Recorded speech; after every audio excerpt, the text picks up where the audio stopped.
பழைய காலத்தில் நம்ம டியூன் பண்ணுவோம் இல்லையா, அந்த மாதிரி வந்து அந்த டியூனிங் கேங் உள்ள அந்த செட்டப்.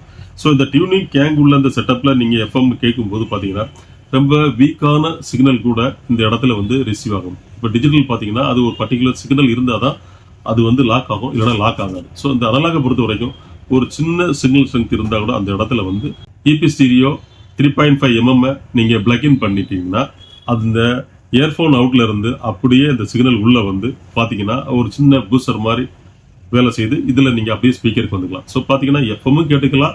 அது வேண்டாம்னு நினைக்கும் போது நீங்க இன்னொரு டிவைஸ்ல இருந்து ஆடியோ அவுட் எடுத்து ப்ரீ அவுட் எடுத்து இதுல பவர் அவுட்டாவும் நீங்க மாத்திக்கலாம். ஹாய் ஃப்ரெண்ட்ஸ், நண்பர்களே, இன்னைக்கு ஒரு நல்ல டாபிக் எஃப்எம் ரிலேட்டட்.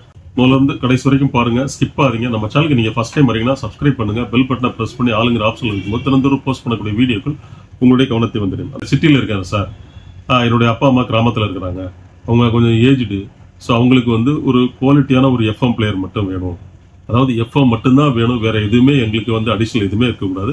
அதுலயும் பாத்தீங்கன்னா ரிமோட்ல எல்லாம் அவங்க டியூன் பண்ணி சேனல் மாத்திக்க மாட்டாங்க. ஸோ அதனால வந்து ஒரு மேனுவலா டியூன் பண்ற மாதிரி, நம்ம மேனுவலா டியூன் பண்ற மாதிரி ஒரு அமைப்பு இருக்கணும் அப்படின்னு சொல்லியிருக்காங்க. ஸோ இது பாருங்க, ஒன்லி எஃப்எம் பிளேயர். இது வந்து ஒன்லி எஃப்எம், வேற நீங்க பென் டிரைவ், மெமரி கார்டு, இந்த ப்ளூடூத் ஆப்ஷன் எதுவுமே இருக்காது. Only FM. அந்த எஃப்எம் பாத்தீங்கன்னா பழைய காலத்தில் நம்ம டியூன் பண்ணுவோம் இல்லையா, அந்த மாதிரி வந்து அந்த டியூனிங் கேங் உள்ள அந்த செட்டப். ஸோ இந்த டியூனிங் கேங் உள்ள அந்த செட்டப்ல நீங்க எஃப்எம் கேட்கும்போது பாத்தீங்கன்னா ரொம்ப வீக்கான சிக்னல் கூட இந்த இடத்துல வந்து ரிசீவ் ஆகும். இப்போ டிஜிட்டல் பாத்தீங்கன்னா அது ஒரு பர்டிகுலர் சிக்னல் இருந்தாதான் அது வந்து லாக் ஆகும், இல்லைன்னா லாக் ஆகாது. ஸோ இந்த அனலாக பொறுத்த வரைக்கும் ஒரு சின்ன சிக்னல் ஸ்ட்ரென்த் இருந்தா கூட அந்த இடத்துல வந்து அந்த ஸ்டேஷனை நமக்கு ரிசீவ் பண்ணி தரும். ஸோ அதே மாதிரி பாருங்க நண்பர்களே, இதுக்குள்ள ஒரு சின்ன ஒரு 4 inch ஸ்பீக்கர் இருக்குது. அதுக்கப்புறம் பாருங்க, இதை ஒரு இடத்துல பிக்சடா ஒரு இடத்துல நீங்க பிளேஸ்மெண்ட் பண்றீங்கன்னு வைங்களேன். ஸோ அந்த இடத்துல இருந்து அதுக்கப்புறம் பாருங்க, நீங்க அந்த இடத்துல எப்போதுமே நம்ம இருந்துட்டு இருக்க மாட்டோம். ஸோ அந்த இடத்துல இருந்து வேற இடத்துக்கு, ஃபார் எக்ஸாம்பிள் பாத்தீங்கன்னா இது பெட்ரூம்ல வச்சிருக்கோம். ஸோ பெட்ரூம்ல இருந்து நம்ம நீங்க கிச்சனுக்கு போறீங்க, கிச்சன்ல சமைக்கிறதுக்கு ஒரு 1 hour அங்க ஸ்பெண்ட் பண்ண போறீங்கன்னா இந்த எஃப்எம் பிளேயர் அதே இடத்துல நீங்க வச்சுக்கலாம்.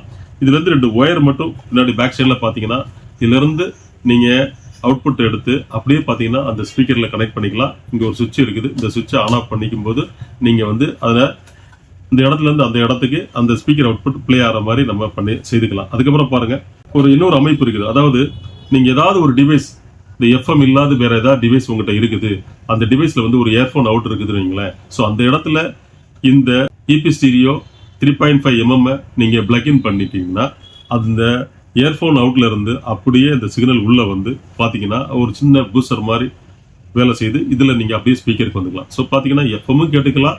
அது வேண்டாம்னு நினைக்கும் போது நீங்க இன்னொரு டிவைஸ்ல இருந்து ஆடியோ அவுட் எடுத்து ப்ரீ அவுட் எடுத்து இதுல பவர் அவுட்டாவும் நீங்க மாத்திக்கலாம். ஸோ நண்பர்களே, பாத்தீங்கன்னா யாரெல்லாம் ஒன்லி எஃப்எம் வேணும்னு நினைக்கிறீங்களோ, அதாவது என்கிட்ட பட்ஜெட் இல்லை, எனக்கு எஃப்எம் மட்டும் இருந்தா போதும் அப்படின்னு யாரெல்லாம் நினைக்கிறீங்களோ அவங்களாம் இதை சூப்பரா பயன்படுத்திக்கலாம். பை மேனுவலா இருக்கிறதுனால உங்களுக்கு ரிசப்ஷன் ரொம்ப ரொம்ப நல்லா இருக்கும். கம்பெனி பாருங்க, make in India, fine company. So உங்களுக்கு யாரெல்லாம் வேணும்னு நினைக்கல பை பண்ணிக்கங்க. இதோட பிரைஸ் பாருங்க, நம்ம ஆன்லைன் கஸ்டமருக்கா ஜஸ்ட் 450 rupees, அதாவது வெறும் 450 ரூபாய் மட்டுமே. கீழே டிஸ்கிரிப்ஷன்ல ஃபோன் நம்பர் இருக்கு, வாட்ஸ்அப் நம்பர் இருக்கு, போன்ல நேர்ல தொடர்பு கொண்டு வாங்கி மகிழுங்க. நன்றி.